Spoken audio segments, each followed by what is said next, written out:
morning it's my real pleasure to invite Lillian Vallee to present her talk that we were not able to do last time. And after the business meeting and everything is over, you're free to wander around and look at the exhibit, which she'll refer to in her talk. In this month's Connections, I don't know how many of you get this Stanislaus Connections, but in this month's Connections, Lillian is one of the featured people. And it has a brief biography here, so I'm just going to read that because it summarizes pretty nicely her history. Not all of it. Some of it we don't talk about, but that's part we do. A lot of it we don't talk about. She's mic'd, but you're not. So what? Just speak loudly. Use your teacher voice. Yeah. I have to be really close. Okay. Okay, Lillian was born in Hamburg, Germany, to Polish parents displaced in World War II.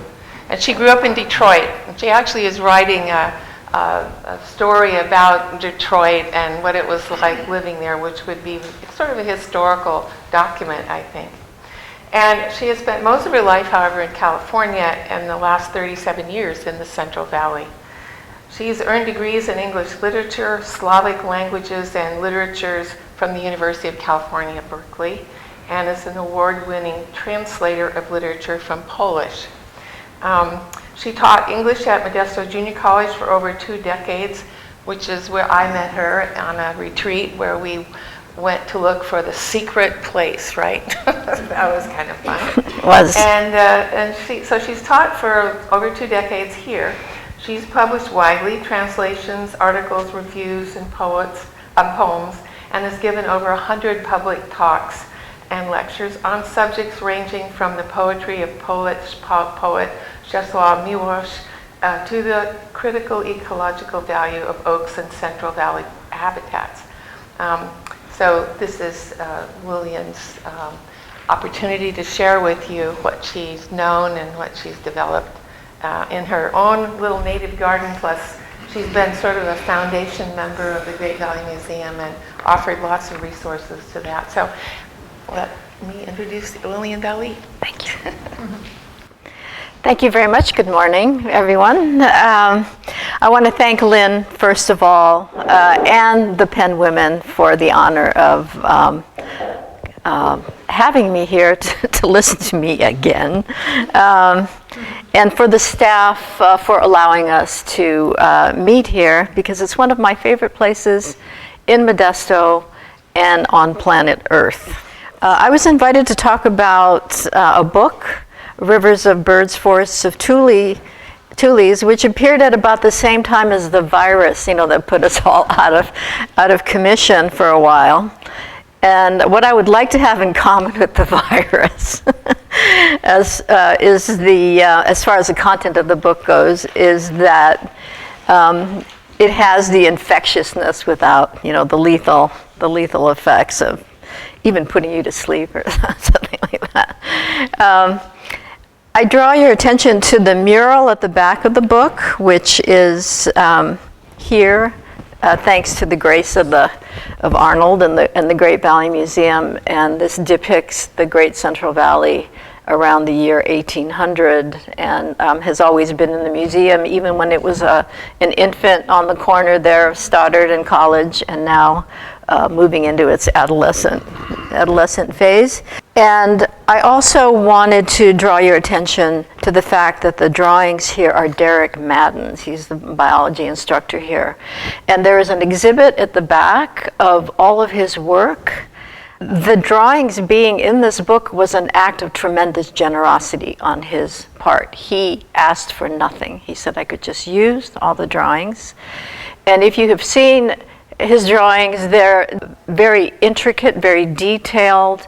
They're usually made from the living form, maybe post-mortem living form, but a real artifact. He's not doing it from photographs. He's not drawing it from movies. He's drawing it from something that he sees. And so, if you have a moment to go back there, I also think that his drawings are worthy of a folio edition of the drawings, because he's in a very, very old tradition. If you look back at 19th century natural history illustrators, they seem very close to the kind of work that he does. And it would be nice to have them the size they were drawn, rather than these little minis, you know, jammed into the corners of other people's texts. It would be nice for them to be appreciated as they are. So if you know of anyone who would be a benefactor for him, I think that would be a great idea. The book is the product of the most radical thing I have ever done. As a child of immigrants who lived in many different places, probably over a couple dozen different addresses. And it's the same thing that philosopher Grace Boggs' background is Chinese. She lives in Detroit, and she said the most radical thing that she did in her life was to stay put in Detroit. And I feel the same way about Modesto and the Central Valley, that the most radical thing that I have done is to stay put. And I think the result, evident in this book, it's a compilation of columns, is a record of how the landscape I have lived in for almost 40 years has slowly revealed itself to me in all of its delicate intricacy and mystery. Just as this museum is housing that range of voices. So when you walk through it, don't just look at it as a place with a lot of artifacts. It's the landscape speaking through all these exhibits about its identity, historical, the changes. I think it's very important to listen to the way the land and the landscape are speaking to us, and they do. I ask that you please spend some time here, as I did in its tiny earlier embodiment on the corner of College and Stoddard, and was inspired to venture out into the world the museum was inviting me to explore. It has made all the difference in my life that I accepted that invitation from that little tiny place that I regarded with such tremendous affection. So the landscape, so the first points I have to make, I think, is that the landscape is speaking to us constantly and revealing itself. And there's an annoying side to that and a heartening, joyous side to that. And then the radicalness of staying put, because so many people, they get discouraged by what they see, and they think that it's better somewhere else, and it may be prettier, or it may have a different social context, but having the imagination and the affection for the place where you are at any given moment, I think does a lot of good in the world. And so I wanted to address, first of all, how the landscape speaks to us in things and processes that annoy us by everything that they do. And I'm thinking of the leaves, the galls, the catkins, the acorns hitting your metal roof, the acorn caps, the spiders, the ants, the exudate dripping onto your lovely, newly upholstered patio furniture, are all vying for your attention. And there was a part of a part of me that just wanted to get rid of this problem, instead of picking it up, looking at it, investigating it, and reading things that would help me understand it and imagine where it fits in. So when you do pay attention to these annoying things, you find out that all those annoying little valley and live oak seedlings, saplings, are not just a tree, but an entire complex community, a food web, an ecosystem that grows in complexity and importance as it ages, so that an oak at 400 years old, that's 400 is middle age for an oak, is coming into its own and will work harder in any schoolyard or park than any faculty member, than anybody else who comes into that space. It is a teacher. It is a teacher par excellence. That's what I've learned about oak trees from living under them and with them and dreaming about them and having everything they drop on top of my head. So when you walk in, you'll see there's a topographical map. And that was always such an important place for me to begin when I took students there, because you see the valley's like a big footprint, big giant footprint. And you have the Sierra Range, and you see that it's tilted.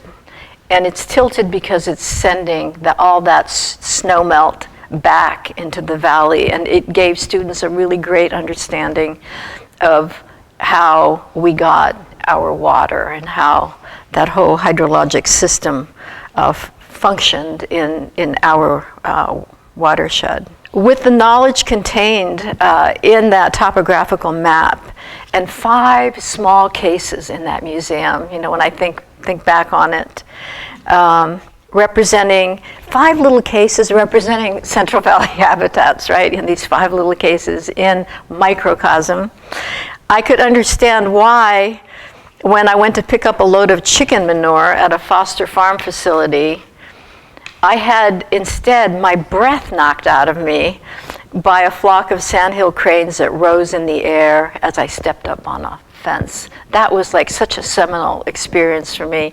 I repeat it over and over again because there's nothing to describe what that was like. Somebody said, "Are you interested in birds? Step up on that log." I stepped up on a log, and on the other side there was a farmer who had a cornfield, and he would knock down the corn for the cranes, and just a whole flock of cranes went up in the air.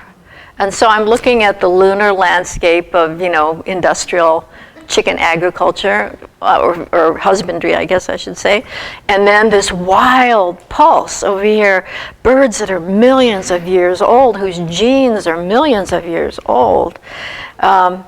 It was a museum that allowed me to figure out why that was here, why they were sharing the same landscape. So the exploration that began of what Bob Edminster, anybody else other than Lynn and Richard know who Bob Edminster was? He was a man who lived in Los Banos, and he actually discovered a plant that everybody said was extinct. It was the coyote thistle. Actually, one of his daughters, I think, discovered it, and they were out rummaging around. He grew up in Stevenson. He called it a rural ghetto. And he also called it a pretty good place. And it was because he lived on a farm, and even though his father died and left the family bereft when he was quite young, they lived not far from the San Joaquin River, and he could get on a horse and he could swim that horse across the river to the islands. He could swim to the islands in the San Joaquin River. And he tells wonderful stories about relatives who went out to catch sturgeon and got hauled into the river by sturgeon. As a matter of fact, in my book, I retell that story and have a picture of the sturgeon. Actually, it's Derek's picture across 2 pages because it's such a lovely drawing. And that fish is such an old fish. We're surrounded by very, very old living things. The exploration that began with what Robert Edminster called a pretty good place, the ancestral lands of Yokuts and Miwok peoples, taught me the difference between kinship and pathetic fallacy. And this is just an interesting thing for us to think about, especially as pen women who write and artists who think about symbolic values. But kinship, where you feel like you're part of the same family, which is a very old indigenous idea that every living thing is a teacher, is a member of an enormous family. And then the way, if we start talking about, and I'm going to read you a poem at the very end when I conclude, there are some people that if they heard the way I am going to be talking about oak trees there, would say, "Oh, that's just a pathetic fallacy. You're just casting your own emotions onto these things. They don't have those." But I have had such mysterious experiences in my own backyard. And I see heads shaking. Other people have had them too.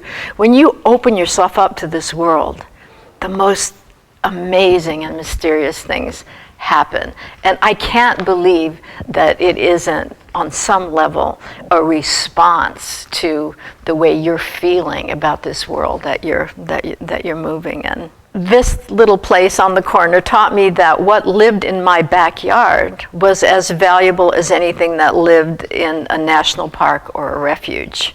It taught me how the disconnection from nature and places we live affects the way we see ourselves, see our prospects, treat one another. And the example of that is in the classroom. I would ask how many people like where they live, and if I got one or two hands, I was really lucky. And usually one of those hands was from Christine and from a student that, rode a horse to class, to elementary school. Loved those people. But there weren't many that were attached. They were completely detached and disconnected, and thought it was an ugly place and an uninteresting place, and they all wanted to live in the Bay Area. It's really important. So when we would go out and we would plant trees and we would plant terrible things like saltgrass and bunch grasses and wild roses and coyote bushes, all kinds of things, something happened to those kids. And if they brought a parent or if they came with a relative, often the relative would say to me, I don't recognize that person anymore. There's something about working with your hands in a group, with a community, that was always transforming to some degree. It also allowed them to imagine, but if we're planting saltgrass, and we could talk about the Yokits women who would harvest the salt. It was a very important thing that they harvested from the saltgrass.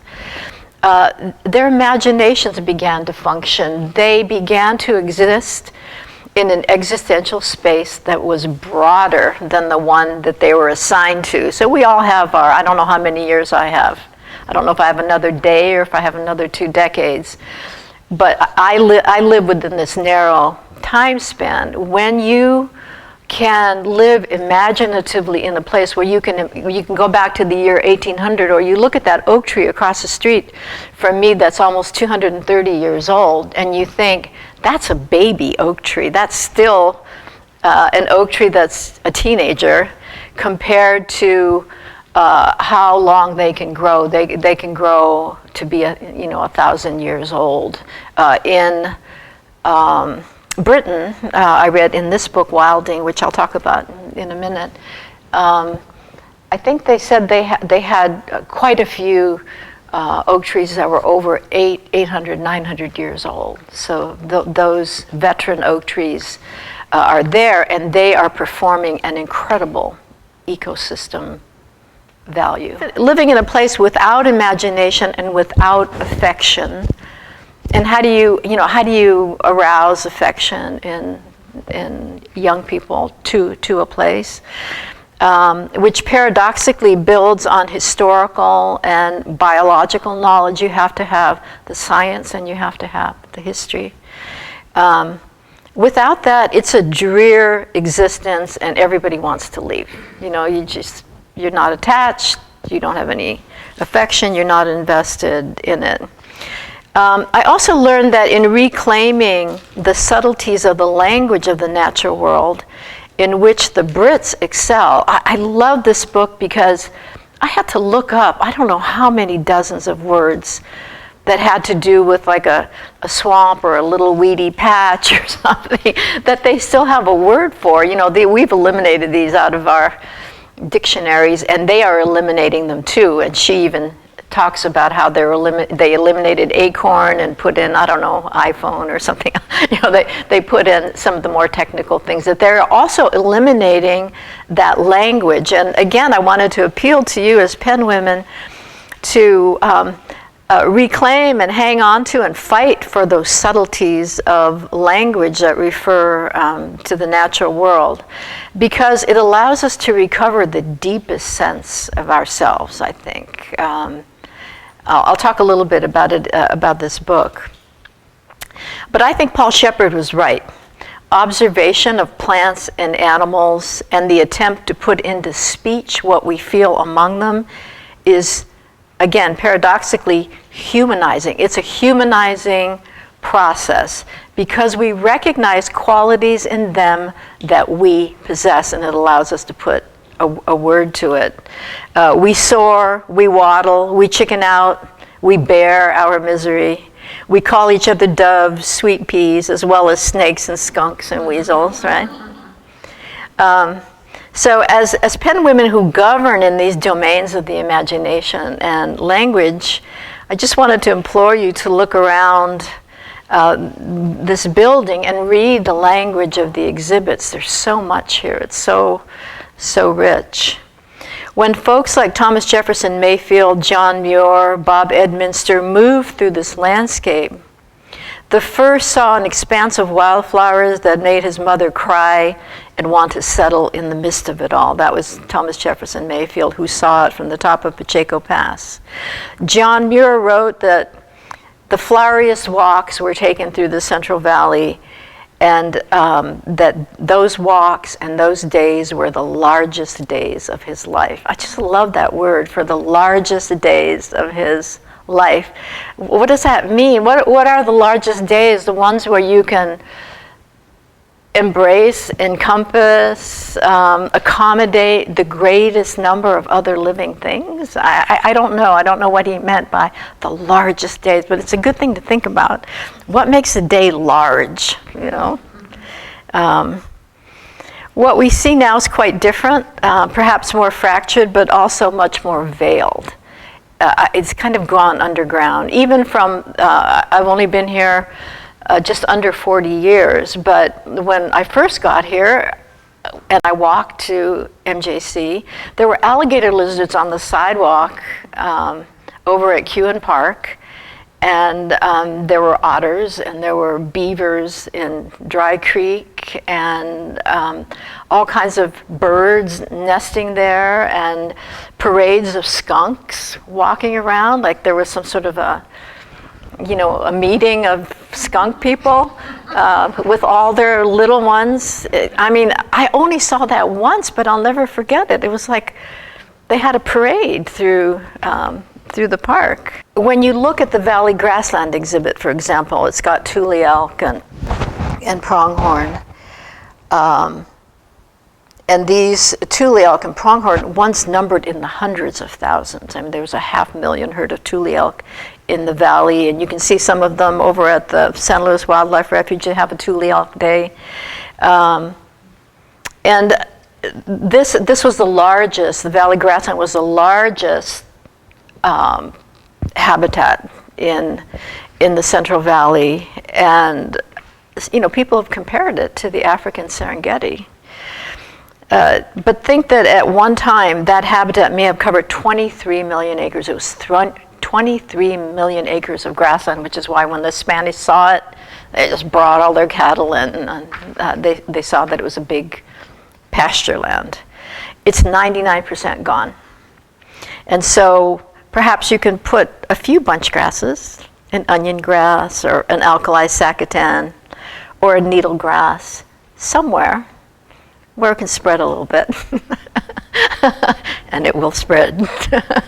And you can go to Lynn's house or to my house. My house is so shaggy looking this time of year. I get a million postcards. Do you want to sell your house? We'll buy it in whatever shape, but for any amount of money you want. So that's just the Valley Grassland. If you look at the freshwater marsh display that's right there where you walk in, think about 4 million acres of impassable wetlands. Because remember, what Thomas Jefferson Mayfield saw, this gigantic valley full of wildflowers, there wasn't a fence or a plow in that yet. And there were no roads, there were no bridges. And when that snow melt came down, and it didn't just come down in the spring, it came down in the middle of summer too, the June rise as it was known. You had all this flooding, and and it was very hard to get around. And so Thomas Jefferson Mayfield writes about how his family had to swim the horses and everything they were carrying, and the children across these rivers. So yes, they were impassable, and there was what Brewer called an exuberance of mosquitoes. That is almost, we may have maybe about 10% of that left, of that 4 million acres. So, and watch what happens if you ever put a little small pond into your landscape, especially if you have koi fish in it. Every egret, every blue heron, when they do their nighttime surveillance, will find those fish, and you'll find little fish eyes all over your backyard, because they'll find those fish in that pond. But you'll see that it's a magnet, and you can imagine what the freshwater marsh habitat was like here. If you go to Sousa Marsh at dusk at the San Luis National Wildlife Refuge, has anyone here done that other than Lynn? You have to go as the sun is setting and you're on a platform, and first there's nothing. I've dragged people over there and nothing happens at first, and they're like, oh yeah, this is fun.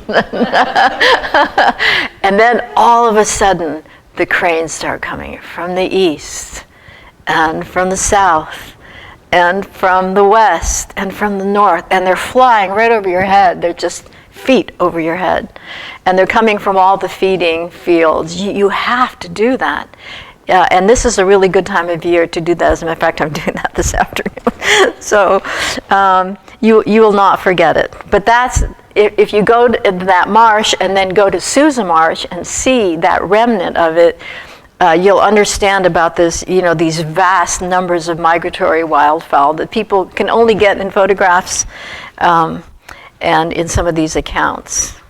And when you go to Caswell State Park and breathe in the refrigerated groves in the summertime, maybe you won't yank up that pesky little oak sapling some busy scrub jay has planted, as he's done for millennia.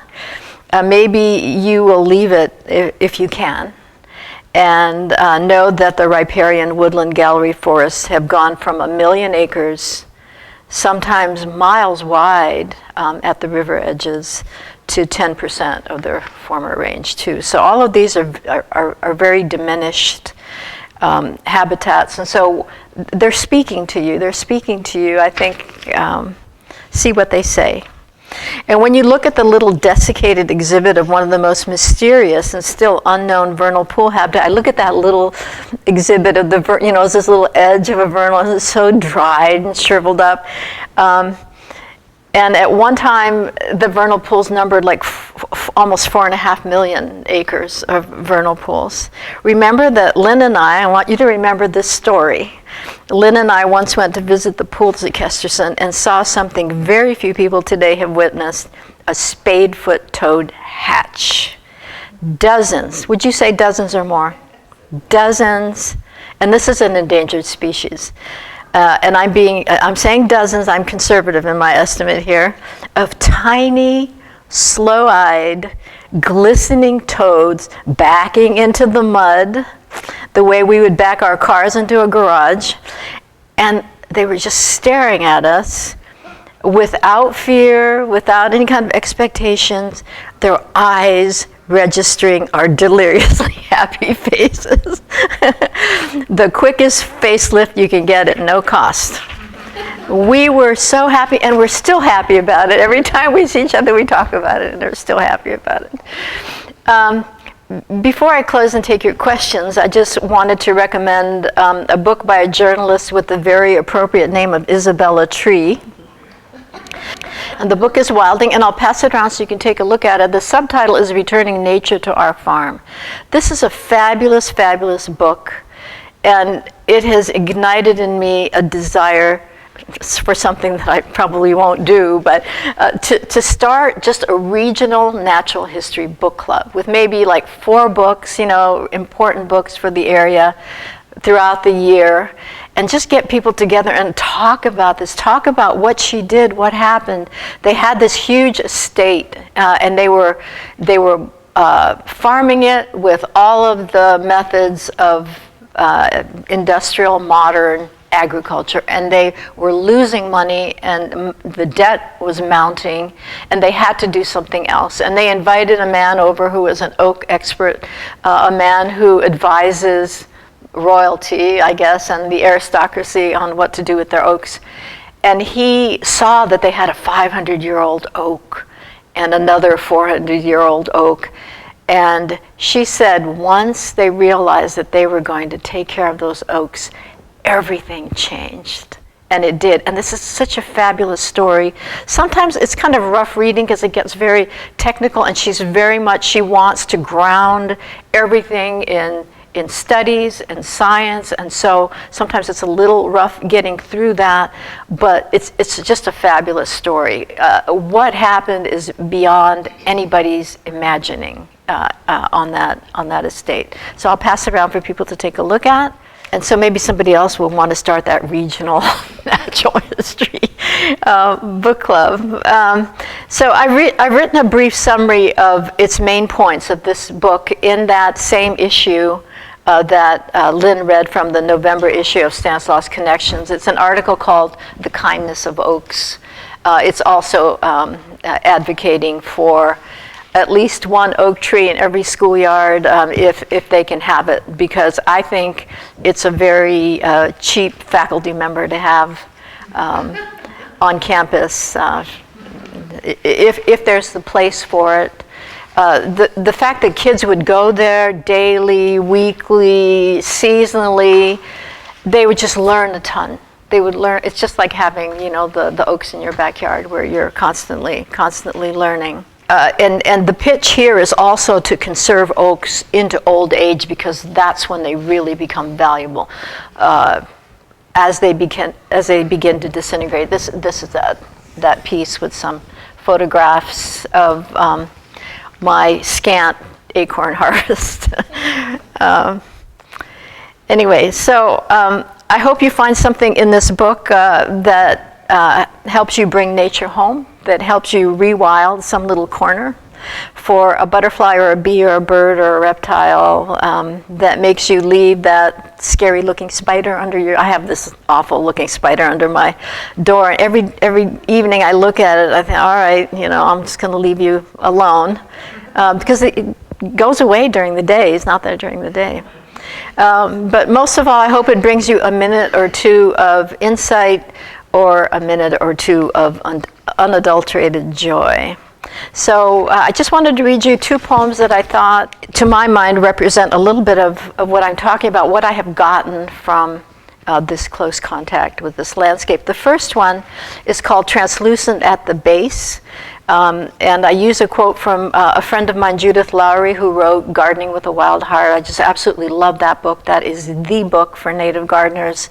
It's pure poetry, in my opinion. But in that book, I found this sentence: because bees avoid darkness, many bee-pollinated funnel-shaped flowers, like penstemons, are translucent at the base. So this is what I wrote. What a relief to know that darkness does not last into the deepest part of the flower. That when you are bee-like, you see the places of gathering pollen and nectar are light-filled by design, as if the blossom knew that the way to fruit or seed must be illuminated by a burning ball of fire 5 million miles away. And then the last one, it's called Sleeping Among Oaks. The landscape here was the Consumnes River Preserve. It happens before I know the drowse, the drifting away into the deep furrowed bark, into the lean searching limbs, the leaves never asking for too much lushness, lobed, frugal, dust green, awaiting the yearly visitation of the rivers.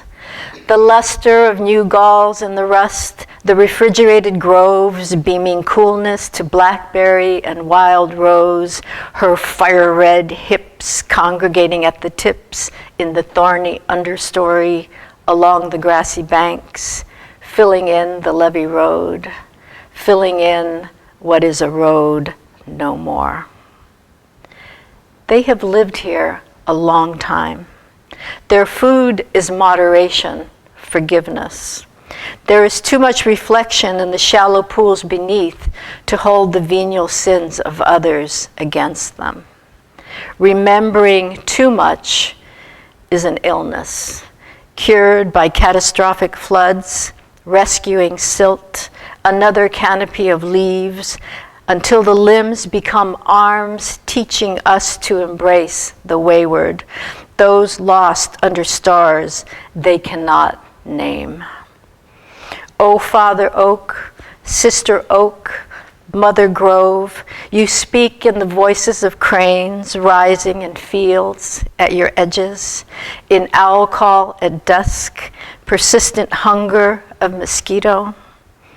I come to you alone, and I leave alone, and take nothing but the dream of this love, this sacred song, this silent weeping. Questions? Yes, thank you.